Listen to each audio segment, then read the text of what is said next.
Assalamualaikum warahmatullahi wabarakatuh. Selamat siang. Bertemu kembali dengan TV SMP Negeri 1 Ponorogo bersama saya Pak Ahmad Solikin. Kali ini dalam pembelajaran materi IPS kelas 8 tentang latar belakang kedatangan bangsa Barat ya ke Indonesia. Oke.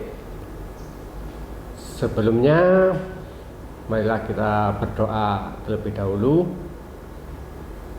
agar pembelajaran kali ini bisa berjalan dengan lancar dan membawa manfaat yang baik bagi kita semua. Baik, berdoa. Mulai.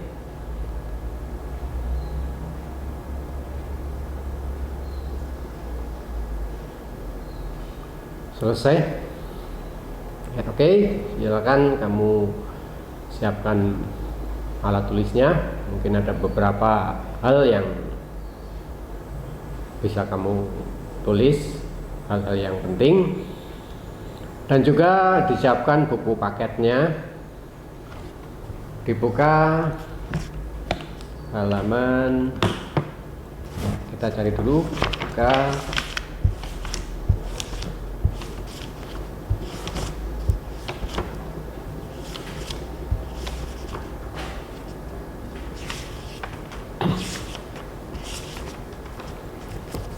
halaman 196 ya, halaman 196 buku paket IPS kelas 8 yang sudah kamu terima. Oke, slide berikutnya ini silakan kamu tulis dulu tujuan pembelajarannya. Itu menjelaskan latar belakang proses dan reaksi bangsa Indonesia terhadap kedatangan bangsa Barat ke Indonesia. Ya, ini diharapkan nanti setelah kamu melakukan kegiatan pembelajaran ini bisa menjelaskan dari latar belakangnya, proses dan reaksi bangsa Indonesia terhadap kedatangan bangsa Barat. Untuk dalam pembelajaran kali ini sesuai dengan judul materinya tadi adalah membahas tentang latar belakang kedatangan bangsa Barat. Ya, fokus dulu ke latar belakang kedatangan bangsa Barat. Mengenai proses dan reaksinya kita bahas pada pembelajaran berikutnya. Oke, lanjut slide. Ya, ini gambaran. Ini nanti juga akan dibahas di materi berikutnya. Ini gambaran tentang rute kedatangan bangsa Barat. Jadi bangsa Barat yang datang ke Indonesia itu ada 4 negara, dari Belanda yang paling lama, kemudian Spanyol, Inggris dan Portugis. Itu nanti urutannya tidak urut ya. Jadi yang pertama adalah Portugis, kemudian Spanyol, Belanda, diselingi Inggris dan masih Belanda kembali.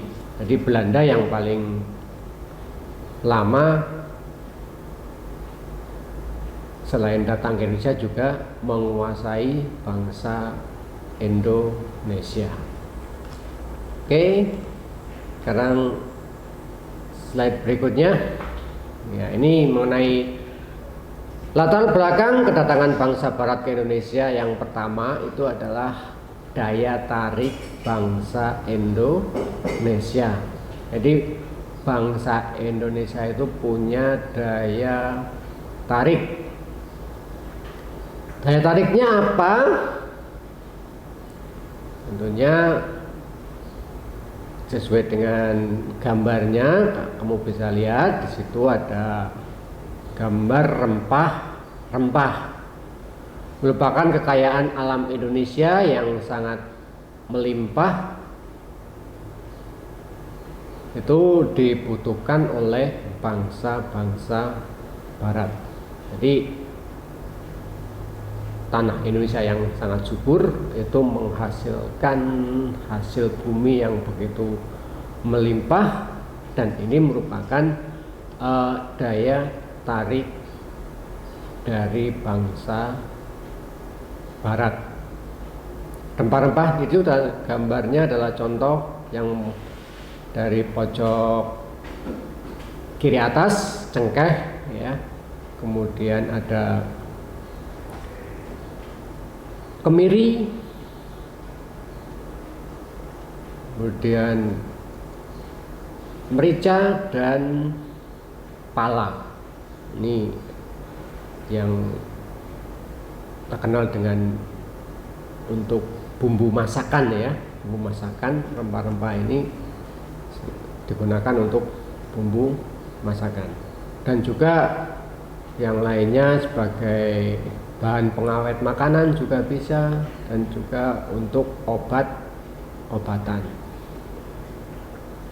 Nah, dengan posisi Indonesia yang berada di daerah tropis ya, daerah tropis, ini memungkinkan bangsa Indonesia itu bisa menanam atau bercocok tanam sepanjang tahun, sehingga hasilnya jauh lebih melimpah dibandingkan bangsa barat yang mengalami 4 musim. Misalnya kalau musim panas dan musim dingin itu khususnya untuk musim dingin, karena lahan tertutup salju itu tidak bisa bercocok tanam. Nah, inilah bagaimana kekayaan alam bangsa Indonesia yang menjadi daya tarik bangsa barat, khususnya rempah-rempah. Dari gambar di atas dan penjelasan tadi ini, kalian dapat menyimpulkan bahwa bangsa-bangsa barat membutuhkan rempah-rempah karena mereka sangat membutuhkan. Tadi sebagai apa? Sebagai pengawet makanan, sebagai bumbu masakan, dan obat-obatan. Sedangkan di Eropa ini tidak bisa memproduksinya karena punya iklim yang berbeda. Oke, sekarang slide berikutnya. Ya, ini tadi yang pertama adalah daya tarik ya. Latar belakangnya adalah Indonesia punya daya tarik yang luar biasa dengan kekayaan alam yang melimpah. Latar belakang yang kedua adalah motivasi 3G. Ya, gold, gospel, dan glory. Ya, diawali dengan huruf G yang ada 3. Gold artinya emas, yang identik dengan kekayaan. Ya, apabila punya emas banyak berarti dikatakan orang kaya. Tujuan bangsa barat ke Indonesia adalah untuk mencari kekayaan. Ya, meskipun dengan ekspedisi dan penjelajahan samudra dengan biaya yang sangat banyak, tidak masalah, nanti akan mendapatkan hasil yang berlipat ganda dengan menjual rempah-rempah di pasaran bangsa barat atau di Eropa. Ya, sebelumnya bangsa barat itu mana ya? Bangsa barat itu Eropa ya. Yang kedua adalah glory, bermakna kejayaan, kejayaan bangsa. Negara Eropa, sebuah negara di Eropa dikatakan jaya itu apabila mempunyai daerah jajahan yang luas, ya, sehingga bangsa Eropa berlomba-lomba mencari daerah jajahan. Seperti kita ketahui, bangsa Belanda itu menjajah bangsa Indonesia yang sangat lama, yaitu 3,5 abad atau kurang lebih 350 tahun. Begitu luar biasa lamanya. Itu tujuannya adalah agar negara Belanda itu memperoleh kejayaan.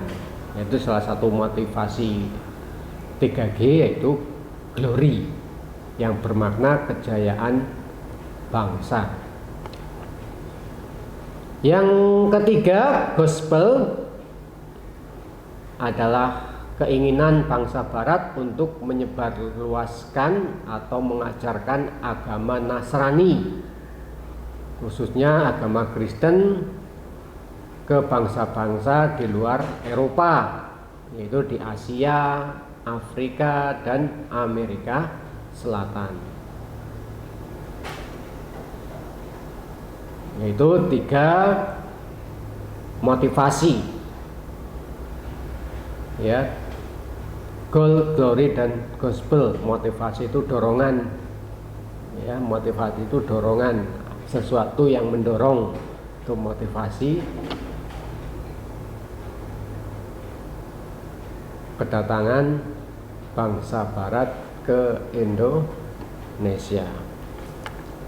Oke, itu yang kedua. Sekarang yang ketiga,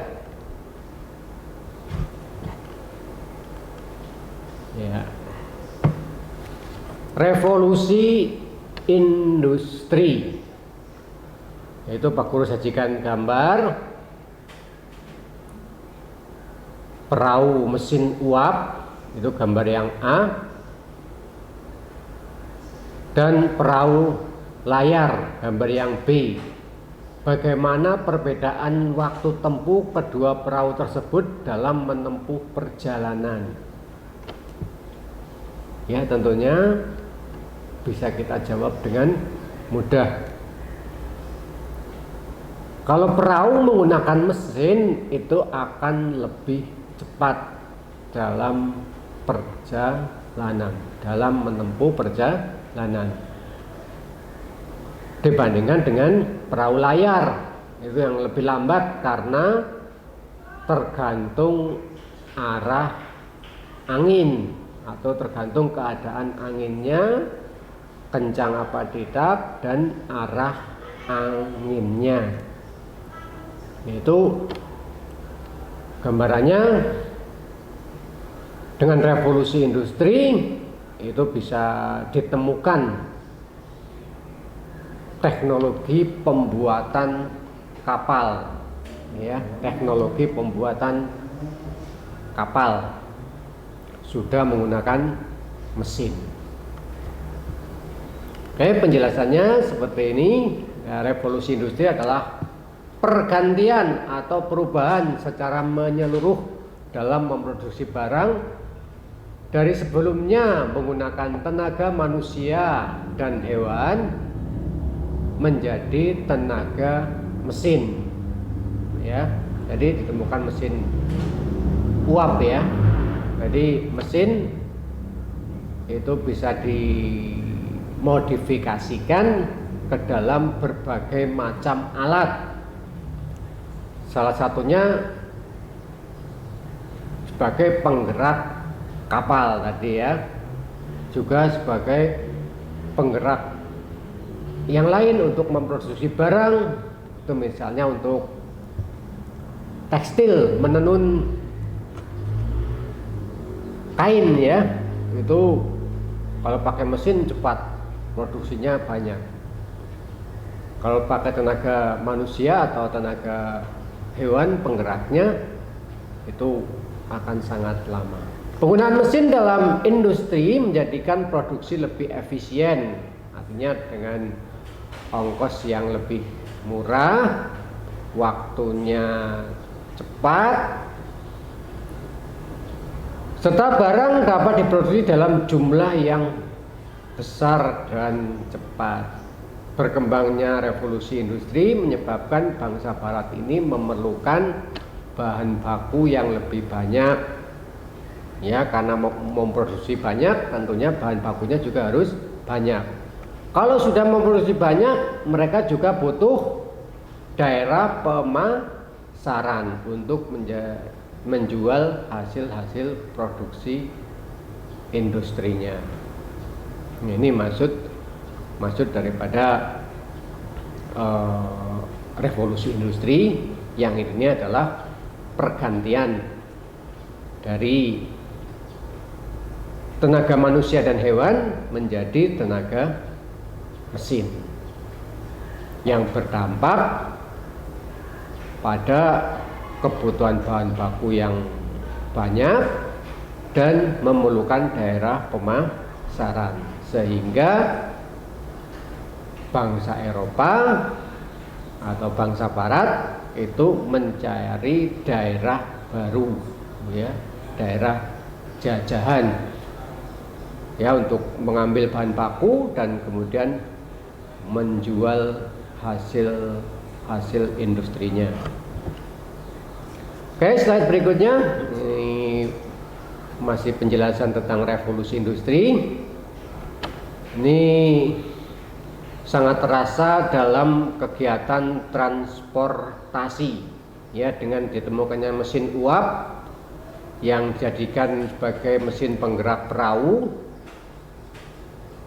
Ini merupakan teknologi yang baru pada masa itu, sehingga perahu itu bisa memuat dalam jumlah besar dan perjalanannya lebih cepat.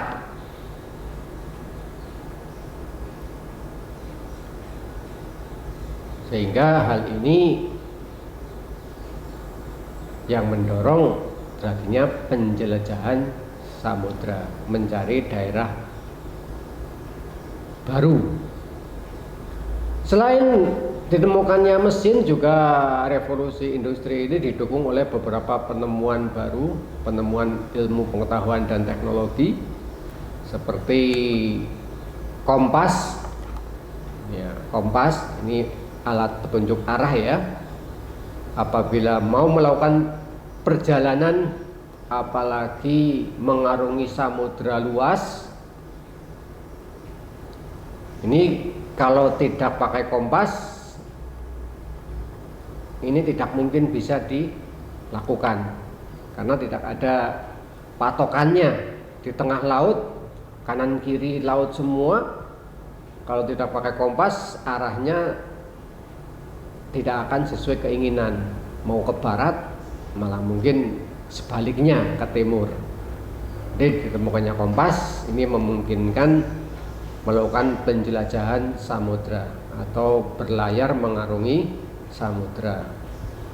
Kemudian ditemukan mesin pemintal, ya, pemintal kain, ya. Ini juga luar biasa. Yang berikutnya adalah mesiu untuk persenjataan. Ya, ditemukannya teknologi persenjataan dengan menggunakan mesiu. Mesiu itu bubuk bahan peledak, ya. bahan peledak yang dipakai oleh senjata api, yang digunakan oleh senjata api untuk bisa melontarkan peluru yang bisa cepat dan jauh. Hal ini memungkinkan penggunaan persenjataan untuk mempertahankan diri dari serangan perampok, atau di laut namanya perompak atau bajak laut ya. Ini kalau mengarungi samudra luas, melakukan perjalanan jauh, tidak pakai pertahanan diri, ya nanti malah kapalnya dirampas oleh perompak. Kemudian penemuan iptek yang lain adalah teori heliosentris yang dikemukakan oleh Nicolaus Copernicus, itu yang menyatakan bahwa matahari sebagai pusat tata surya dan bumi berputar mengelilingi matahari. Ini benda yang bisa berputar mengelilingi ini adalah bulat ya. Sesuatu yang bulat itu bisa mengelilingi, berputar mengelilingi ya. Misalnya kamu punya kelereng, kamu putar akan bergerak berputar. Tapi kalau sesuatu yang tidak bulat, misalnya balok, kamu putar, ini tidak akan berputar berkeliling ya, mengelilingi, itu tidak akan bisa.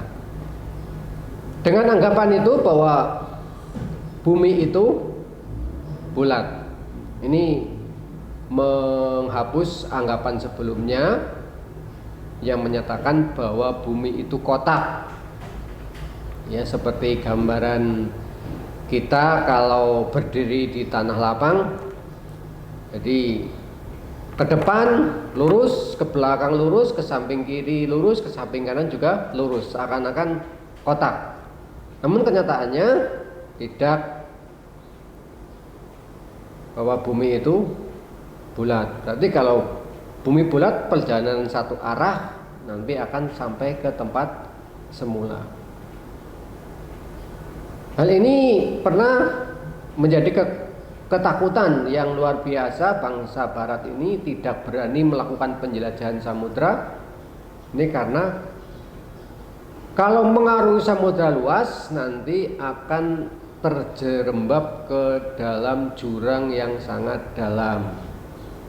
Ya, anggapannya begitu kapal berlayar, lama-kelamaan akan hilang, tenggelam ya, dimakan atau tenggelam di samudra yang luas. Kenyataannya tidak, karena benda bumi itu bulat, maka semakin lama itu akan semakin menghilang. Benda yang semakin jauh akan semakin menghilang. Ini penemuan ini sehingga teori heliosentris oleh Nicolaus Copernicus ini menyebabkan bangsa barat itu berani melakukan penjelajahan samudra. Dan penemuan-penemuan yang lain yang dibutuhkan untuk melakukan penjelajahan samudra atau untuk berbagai petualangan. Oke, itu berkaitan dengan tiga latar belakang kedatangan bangsa barat ke Indonesia. Saya ulangi, yang pertama adalah daya tarik bangsa Indonesia bagi bangsa barat. Jadi punya kekayaan yang berlimpah yang tidak dimiliki oleh bangsa barat. Yang kedua, motivasi 3G, goal, glory, dan gospel. Motivasi tadi apa? Dorongan. Dorongan yang pertama untuk mencari kekayaan, yang kedua mencari kejayaan, dan yang ketiga menyebarkan agama Nasrani, khususnya agama Kristen. Dan latar belakang yang ketiga adalah revolusi industri. Dengan adanya revolusi industri ditemukan berbagai ilmu pengetahuan dan teknologi yang baru yang mendukung bangsa barat melakukan berbagai petualangan atau perjalanan penjelajahan samudra, seperti ditemukannya mesin uap ya, kompas, mesin pemintal kain, mesiu untuk persenjataan, dan lain sebagainya. Oke, itu pembelajaran pada siang hari ini. Ini Pak Guru coba kita renungkan bersama. Kekayaan alam Indonesia berupa rempah-rempah menjadi salah satu pendorong kedatangan bangsa barat ke Indonesia.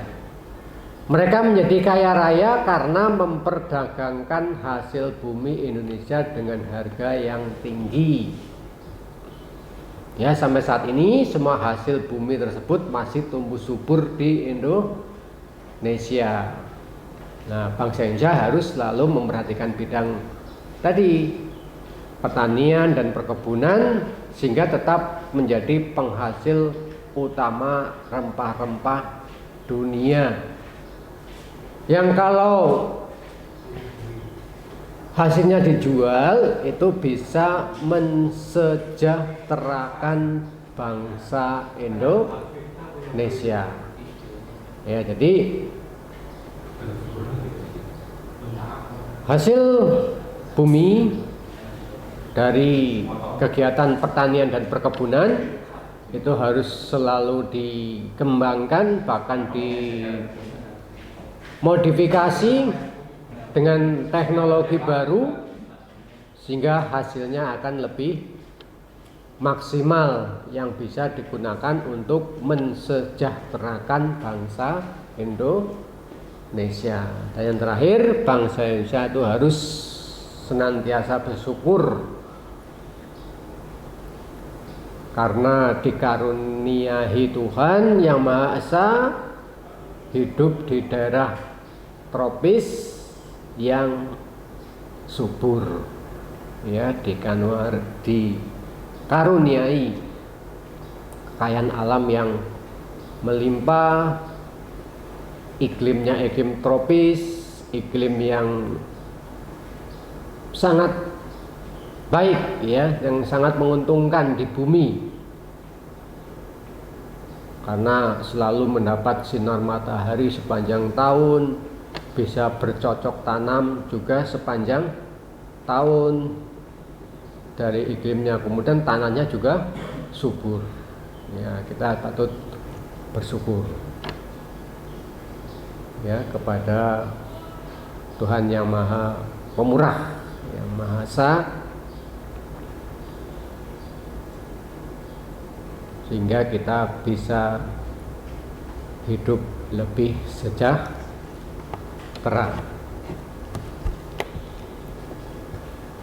Ya, kiranya itu pembelajaran pada siang hari ini tentang latar belakang kedatangan bangsa barat ke Indonesia.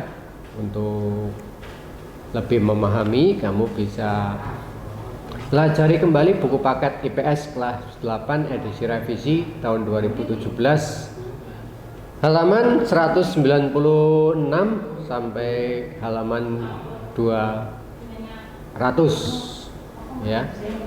Atau kamu bisa cari buku-buku yang lain, mungkin kakak kelas kamu atau tetangga ada tentang materi latar belakang kedatangan bangsa Barat ke Indonesia, kamu bisa pinjam. Atau lebih mudah ya kamu bisa browsing lewat internet, bisa menemukan berbagai sumber yang berkaitan dengan latar belakang kedatangan bangsa Barat. Oke, itu saja pembelajaran pada siang hari ini. Kurang lebihnya mohon maaf. Akhir kata, wassalamualaikum warahmatullahi wabarakatuh.